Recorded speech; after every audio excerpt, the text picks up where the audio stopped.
K Sudhakaran മാറി സണ്ണി ജോസഫ് KPCCയുടെ അധ്യക്ഷ സ്ഥാനത്തേക്ക് എത്തിയപ്പോൾ ആദ്യം നടത്തിയ പ്രസ്താവനകളിലൊന്നായിരുന്നു അടിയന്തരമായ KPCC പുനഃസംഘടന. പക്ഷേ പുനഃസംഘടനാ നടപടികൾ നീണ്ടുപോയി. ഏറ്റവും ഒടുവിൽ പട്ടികയെത്തി. ജനറൽ സെക്രട്ടറിമാരുടെയും വൈസ് പ്രസിഡന്റുമാരുടെയും രാഷ്ട്രീയകാര്യ സമിതിയിൽ അധികം ഉൾപ്പെടുത്തിയ ആളുകളെയും വെച്ചാണ് പുതിയ പട്ടിക. സെക്രട്ടറിമാരില്ല. പട്ടിക വന്ന ശേഷം പാർട്ടിയിൽ കടുത്ത അതൃപ്തി പുകയുകയാണ്. ഏറ്റവും അധികം പ്രതിഷേധത്തിലുള്ള ആളുകളിലൊന്ന് കെ മുരളീധരൻ നിർദ്ദേശിച്ച പേരുകൾ പട്ടികയിൽ ഉൾപ്പെട്ടില്ല എന്നുള്ളതാണ് മുരളീധരൻ്റെ പരാതി.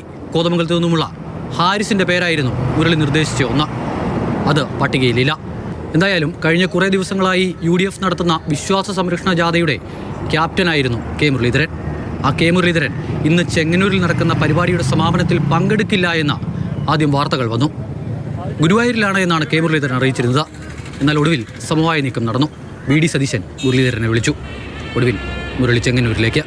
22-ാം തീയതി KC വേണുഗോപാൽ നേരിട്ട് മുരളീധരൻ്റെ പ്രശ്നങ്ങൾ കേൾക്കാമെന്ന ഉറപ്പും നൽകിയിട്ടുണ്ട്. അങ്ങനെ മുരളീധരൻ്റെ പ്രശ്നത്തിന് പരിഹാരം കാണുകയാണ്. പക്ഷേ ചാണ്ടിയുമനടക്കമുള്ള മറ്റാളുകൾ ഇപ്പോഴും അതൃപ്തിയിൽ തന്നെ. പക്ഷേ പരസ്യ പ്രസ്താവനയ്ക്കില്ല എന്നാണ് ചാണ്ടിയും വ്യക്തമാക്കുന്നത്. എൻ്റെ ജീവിതം എൻ്റെ പാർട്ടിക്ക് വേണ്ടിയുള്ളതാണ്, ഞാനത് വ്യക്തമാണ്. പക്ഷേ ഞാനൊരു മനുഷ്യനാണ്. ചില സാഹചര്യങ്ങളിൽ എനിക്ക് വിഷമം വന്നെന്നിരിക്കും, സ്വാഭാവികമായിട്ടുള്ള കാര്യം.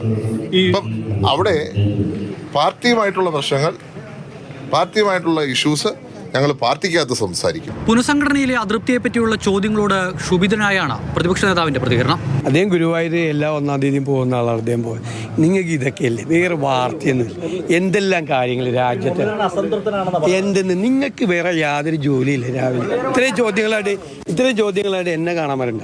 എല്ലാം തൃപ്തനാണ്. സാധാരണ നിലയിൽ കോൺഗ്രസിൽ പുനഃസംഘടന നടക്കുമ്പോൾ ഉണ്ടാകുന്ന അത്ര പ്രശ്നം ഇത്തവണ ഉണ്ടായിട്ടില്ല എന്നാണ് ഒരു വിഭാഗം മുതിർന്ന നേതാക്കളും കരുതുന്നത്. കാരണം പരസ്യ പ്രസ്താവനകളുടെ എണ്ണം കുറഞ്ഞിട്ടുണ്ട്. ഓരോ പാർട്ടിയും അവരുടേതായ തീരുമാനങ്ങളെടുക്കും. അവർക്ക് സൗകര്യവും ശരിയും തോന്നുന്ന തീരുമാനമെടുക്കും. അതിനെ നമുക്ക് വിമർശിക്കാൻ അവകാശമുണ്ട്. അതിൻ്റെ റാഷണൽ ചോദിക്കാൻ നമുക്ക് അവകാശമില്ല. സംഘടനാ ചുമതലയുള്ള ജനറൽ സെക്രട്ടറി, അതോടൊപ്പം മറ്റ് പോഷക സംഘടനകളുടെ ചുമതലകൾ, ജില്ലകളുടെ ചുമതലകൾ, ഇതെല്ലാം ഇനിയും വീതം വെച്ച് നൽകേണ്ടതുണ്ട്. അത് ജനറൽ സെക്രട്ടറിമാരുടെ പട്ടികയിൽ നിന്നായിരിക്കും.